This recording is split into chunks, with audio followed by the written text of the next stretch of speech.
Oras na para sa #1 game show sa buong bansa, ang Family Feud. Please welcome our host, ang ating kapuso, Ding Dong Dantes.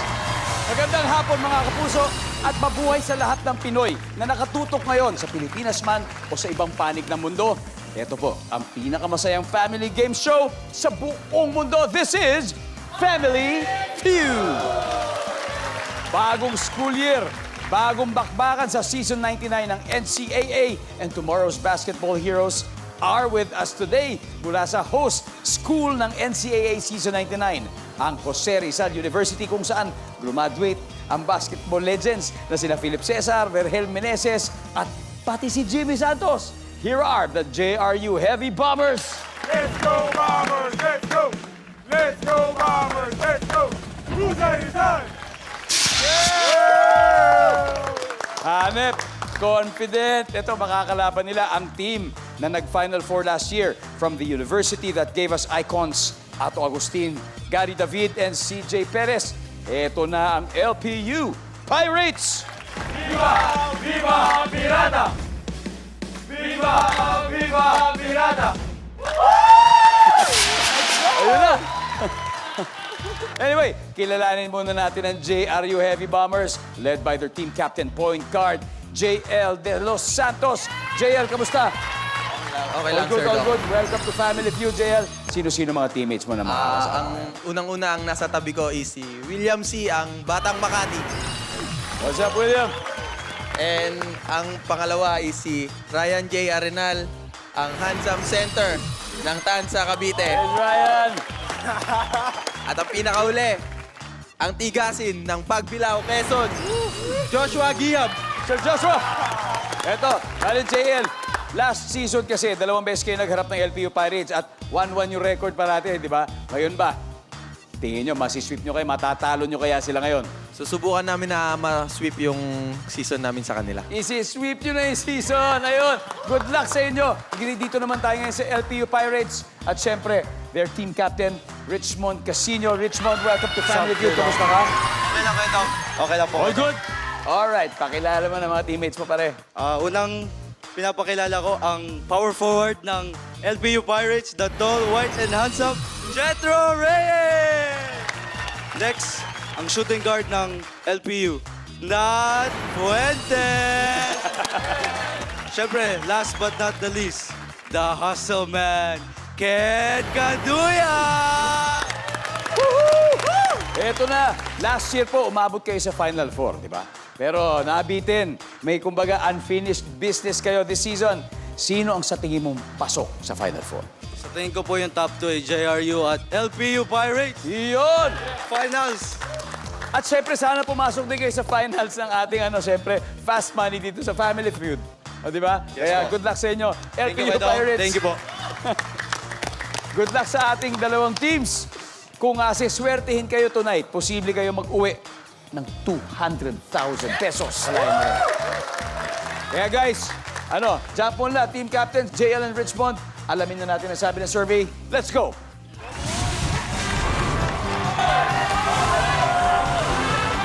Good luck! Nag-survey kami ng 100 Pinoy and the top 5 answers are on the board. Sino ang madalas minumura ng fans kapag natatalo ang kanilang favorite team? Richmond. Referee? Referee. Survey says... JL, pwede mo pa makuha number 1. Sino madalas minumura ng fans kapag natatalo ang kanilang paboritong team? Coach. Nandiyan kaya yan. Survey says... Okay, mas mataas referee. Richmond, pass or play? We're gonna play. We're gonna play. JL, balik muna tayo. Let's go, LPU Pirates. Oh, sino madalas minumura ng fans kapag natatalo yung favorite team? Yung players. Players ng team. Nandyan ba yan? Yep. Nat, sino madalas minumura ng fans kapag natatalo ang kanilang favorite team? Mga assistant coach. Kung may coach, may assistant coach. Survey says... Oh, wala. Ken, sino madalas minumura ng fans kapag natatalo ang kanilang favorite team? Team management. Team management. Buong school! Team management. Wala. Standby to steal. Richmond, kailangan makuha mo to, Richmond. Sinong madalas minumura ng fans kapag natatalo ka ng favorite team? Siyempre yung kalaban. Iyon, yung kalaban. Di ba? Survey, nandiyan ba yan? Yes! Isa pa. Jetro, isa na lang hanap natin. Masisweep nyo na ang route na to. Sino madalas minumura ng fans kapag natatalo ang favorite team nila?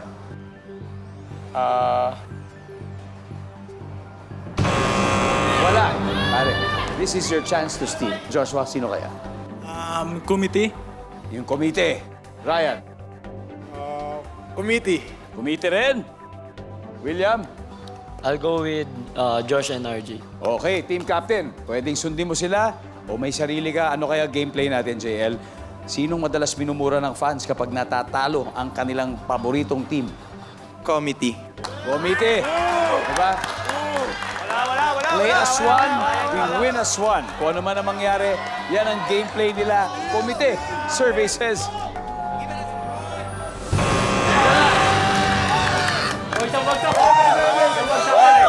Let's see kung ano hindi natin nahulaan na sagot. Lahat po tayo, number 3, please. Di ba? Ikaw kasi, hindi ka dapat nanood. Malas ka eh. Sige mo. Ikaw kasi. Maalat ka eh.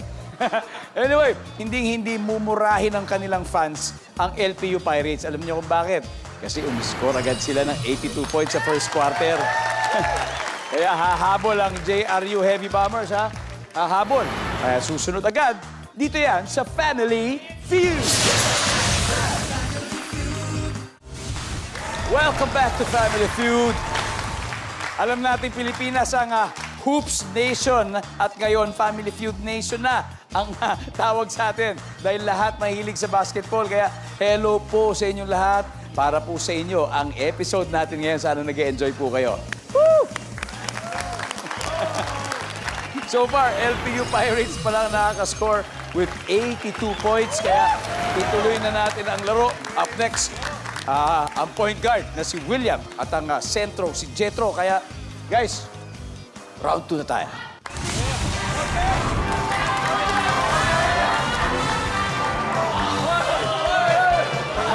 William, mabilisan naman. Baka gusto mong batiin muna yung mga kamag-anak mo sa Makati. So, binabati ko nga pala yung family ko sa Makati, mama and papa, kay Cap Beran, kay Boss DJ, sa suporta na binibigay nyo sa JRU Heavy Bombers, and sa lahat ng mga taga-Makati na sumusuporta sa amin. And wag nyo kakalimutan na suportahan kami sa NCAA Season 99. Yun! Pero, William, Makati pa rin ba siya o Taguig? Makati talaga? Nasakop na po kami. Kasama pala kayo doon! pero laking Makati, laking Makati. William, buti nabati mo, may pampagana ka. Eh, syempre, Jetro, yung mga nanonood sa atin sa Batangas, baka naman. Binabati ko po yung pamilya ko sa Batangas City at siyempre si Sir Arnel. Yun lang po. Shoutout po sa inyo, LPU community. Jetro, good luck. Top 6 answers on the board. Ito na yung tanong natin. Kapag may recitation, anong karaniwang ginagawa ng estudyante para hindi siya tawagin ng kanyang teacher? William. Umuupo sa likuran.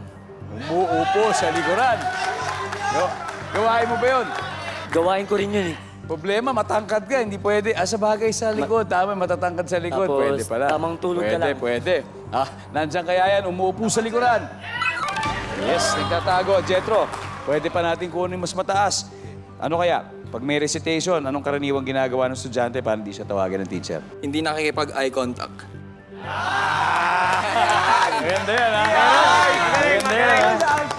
Huwag ka na makipag-eye contact. Services. Boom! Pare, pass or play? Play. Well, gonna play. Balik muna tayo, William. Here we go. Nat, kapag may recitation, ano ang karaniwang ginagawa ng estudyante para hindi siya tawagin ng kanyang teacher? Siyempre, para di ka tawagin, siyempre dapat di ka magtataas ng kamay. Siyempre naman. Ayaw mo, ba't ka magtataas ng kamay? Nagawa mo na ba yun? Marami na. Maraming beses na. Yung alin yung nagtaas ng kamay? Parehas. Naka naman, sabi ni Nat, huwag magtaas ng kamay. Yep. Oh, yeah. Ken, may recitation. Anong karaniwang ginagawa ng estudyante para hindi siya tawagin ng teacher? Siyempre po, pag alam mong may recitation, tas di mo alam, a-absent ka na lang.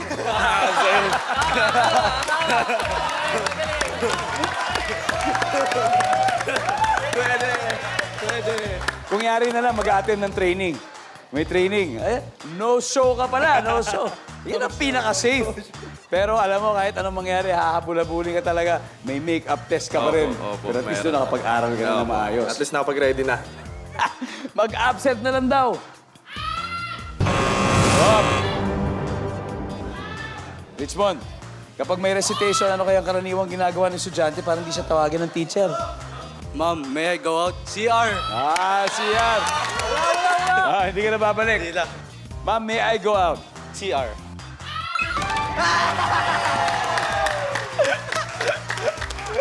Napaghalata, mukha expert to mga to sa mga pag-iiwas sa recitation.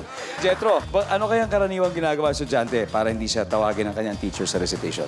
Magkukunwaring tulog. Magkukunwaring tulog.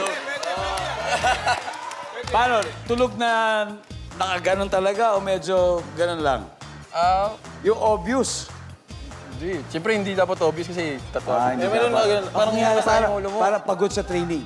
Yun, ganun. Para Siyempre, totoo. para baka mali mo, may isip nila, pagod to sa training. Baka kaawa ka ba? Siyempre. Tutulog-tulugan na lang daw. Survey says. Ano kaya? Kapag may recitation, anong karaniwang ginagawa ng estudyante para hindi siya tawagin ng kanyang teacher? Nililibang yung teacher.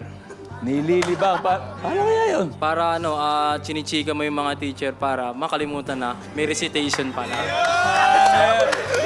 Ang galing ng mga style mo, ha? Lilibangin si teacher. Wala. Okay, guys. JRU. Ito na pwede yung panghabol, ha? Joshua, ano kaya? Pupuntang kantin. Pupunta ang kantin, Ryan.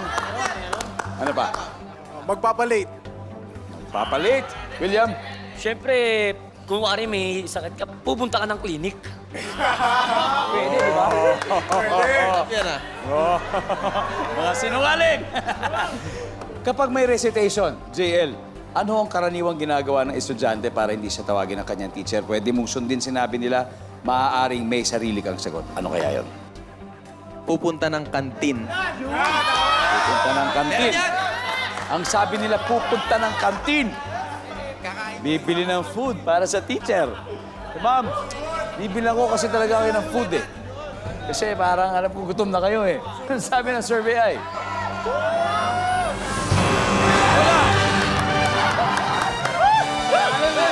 Ano kaya yung hindi natin nahulaan na sagot? Guys, everybody, number 6. Darasal. Number 5. Sana. Busy-busy yan. Nangyari, nagsusulak. Nangyari, nagre-review.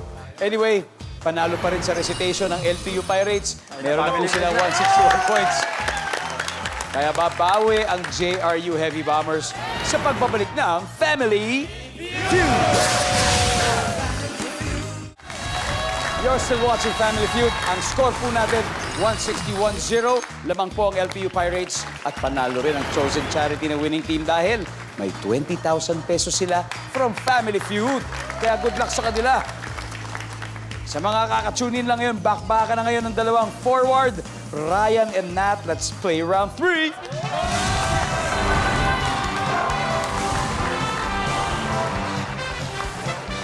Parehong forward. Sino bang paborito mong NBA player? Si Jokic. Yon, and Nat. Si James Harden. Yes, sir. James Harden. Oh, grabe. Anyway, double points round na to. Parehong forward. Ibig sabihin, times 2 ang value ng bawat tamang sagot. Kaya ifo-forward nyo talaga pati ang score ng team ninyo. Kaya good luck sa inyo. Top 5 answers are on the board. Bukod sa suka, ano pa ang maasim? Go.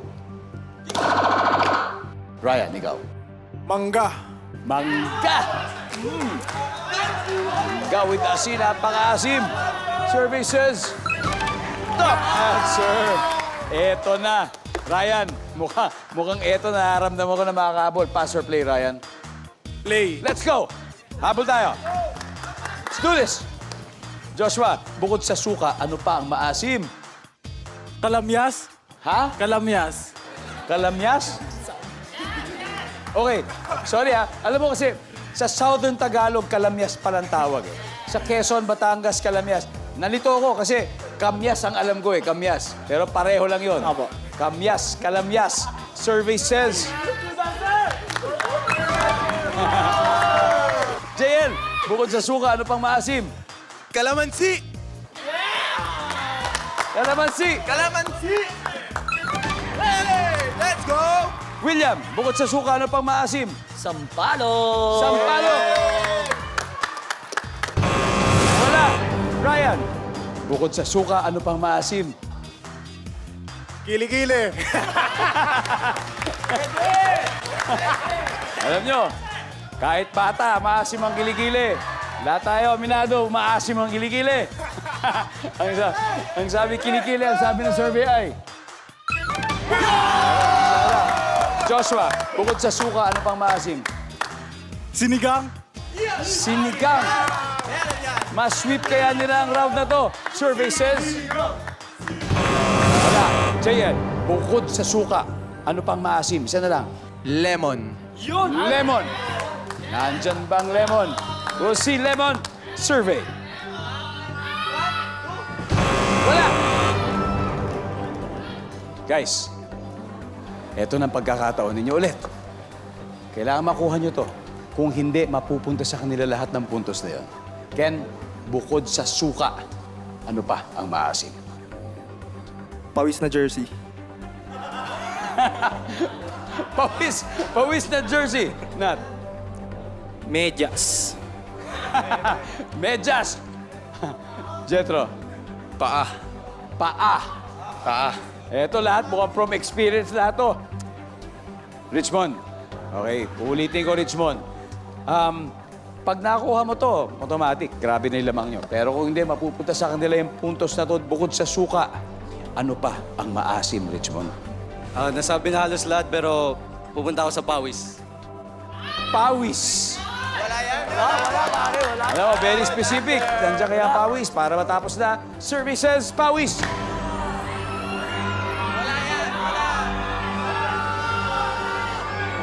Malalaman natin sa pagbabalik ng Family Feud. Nakatutok pa rin kayo sa Family Feud.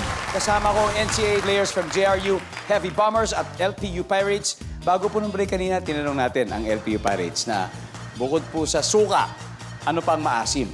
Ang sagot nila ay pawis. Pag tama ang sagot nila, pagpapawisan ang JRU Heavy Bombers dahil malalamangan sila ng milya-milya sobrang laki. Kaya alamin na natin ang sabi ng survey, pawis.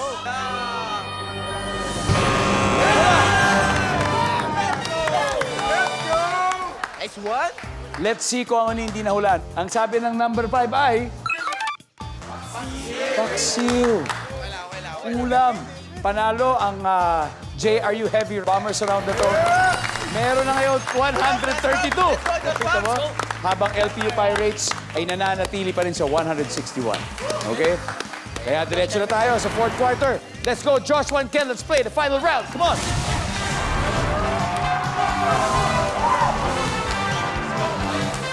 Triple o times 3 ang value ng bawat tamang sagot. Parang 3-point shot mahabol sa fourth quarter.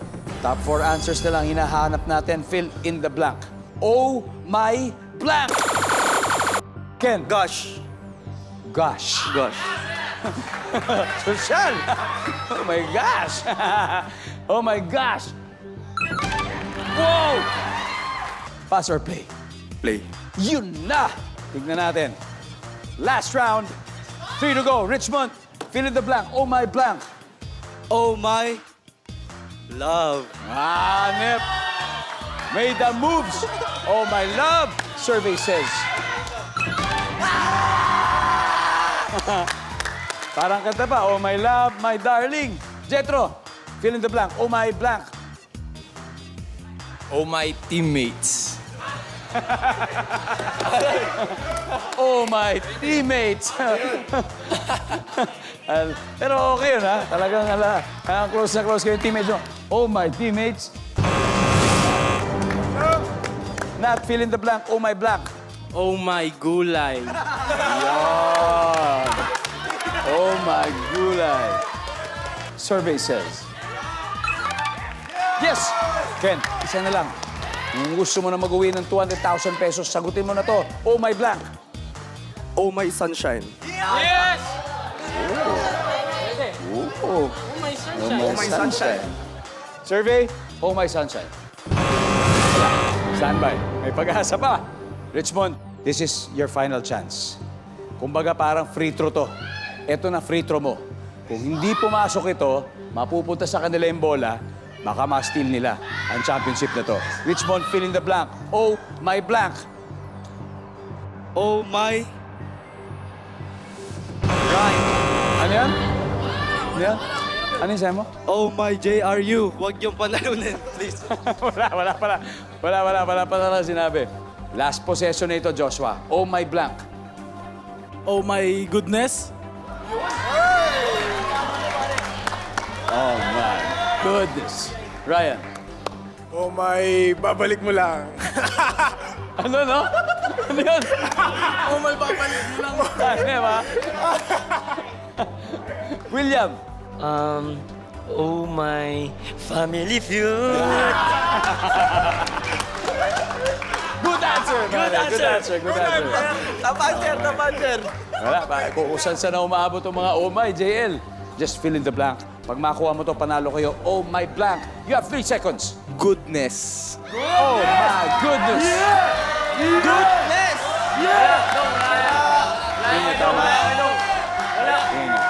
Oh my God.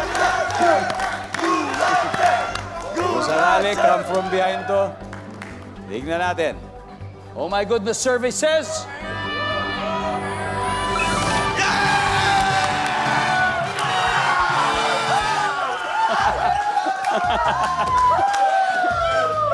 Pare. Di pare. LPU Pirates. Nat, Ken. JRU Heavy Bombers, 429 points. Pirates, 161 points. Palakpakan po natin sila. Meron pa rin kayong 50,000 pesos. Guys, napakahusay. Maraming salamat. And of course, Joshua, oh my goodness. Oh my goodness. You've just won 100,000 pesos. Buti na lang, hindi yung family feud. Yari tayo, di ba? From behind tayo. Ayan, di ba? From behind. Ngayon, sa fast money, dodoblehin natin yan. Sino ang dalawang players natin, JL? Kami na ni William C. Alright, JL and William, susunod na ang fast money round kasama host school dito sa Family Feud.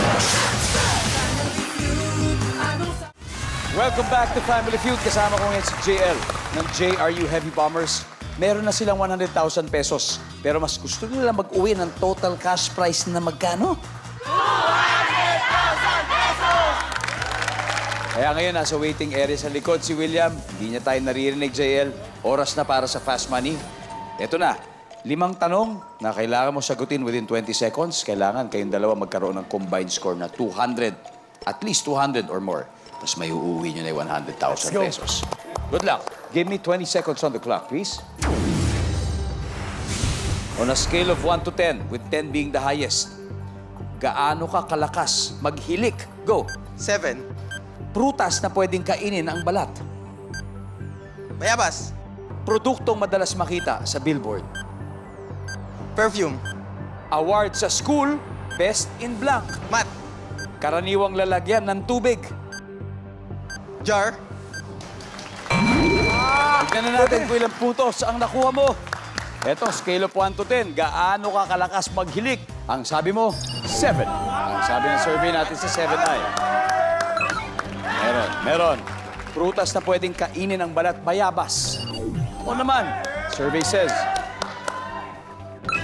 6. Produktong madalas makita sa billboard, pabango. Survey says... Uy! Award sa school, best in math. Survey. Tama, sir. Uy!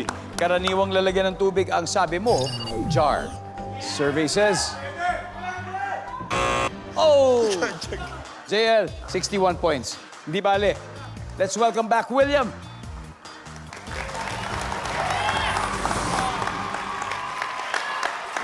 William. William, okay. Okay, we're back. Si JL nakakuha ng 61 points. Ibig sabihin, 139 pa ang kailangan mo. Kayang-kaya, di ba? Kaya. Kayang-kaya. Makikita ng viewers ngayon ang sagot ni JL. Give me 25 seconds on the clock. William, magsisimula lang ang timer pagkatapos ko basahin ito. Unang tanong. Good luck, William. On a scale of 1 to 10, 10 being the highest, gaano ka kalakas maghilik? Go. 5. Prutas na pwedeng kainin ang balat. Mansanas. Produktong madalas makita sa billboard. Sabon. Award sa school, best in blank. Mathematics. Isa pa. Science. Karaniwang nilalagyan ng tubig. Baso. Let's go, William. 139 points. Yan ang kailangan natin. 1 to 10, gaano ka kalakas maghilik? Ang sabi mo, 5. Naghihilik ka ba? Medyo. Pag pagod na pagod. Kaya 50-50 tayo. 50-50 lang. Survey says... Top answer! That's a top answer. Prutas na pwedeng kainin ng balat. Ang sabi mo, mansanas. Survey says... Top answer! Produktong madalas makita sa billboard. Sabi mo, sabon. Survey says... Top answer! 24 to go. Award sa school. Best in blank. Sabi mo, science. Survey says... hindi yan top answer. Hindi yan top answer. Math. 13. 1, 3. 13 points. Yan na lang kailangan natin. 13. Yung jar, 0. Ang sagot niya, baso. Sa tingin niyo, bibigay ang baso? Ang tanong, karaniwan, nilalagyan ng tubig. Oh my goodness! Ha! Baso! Woo!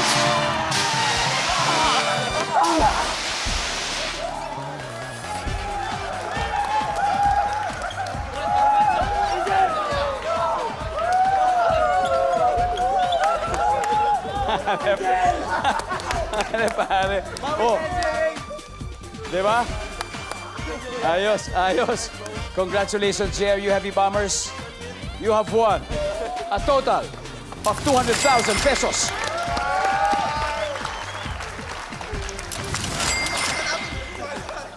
Asa na si MVP? Oh, MVP, ano masasabi mo? Worth it yung panonood ko ng Family Feud sa YouTube. Eh, nag-aral, nag-practice ka, no? Nag-review So, ako eh. hindi ka na best in science, best in family feud ka na ngayon. Kunin mo na ako dito. Dito ka na. And of course, alam nyo, may 20,000 pesos din ang charity institution na napili nyo. Ano ba yun? Napili po namin charities yung Kapuso Foundation ko. Maraming salamat. Napupunta po yan sa Kapuso Foundation, 20,000 mula sa ating winning team. Muli, congratulations, guys. Thank you po. You guys played well, hindi umabot, pero napakahusay pa rin, napakahusay. Maraming salamat, Pilipinas. Ako po si Ding Dong Dantes. Araw-araw maghahatid ng saya at papremyo, kaya makihula at panalo dito sa, sabay-sabay tayo, Family Feud!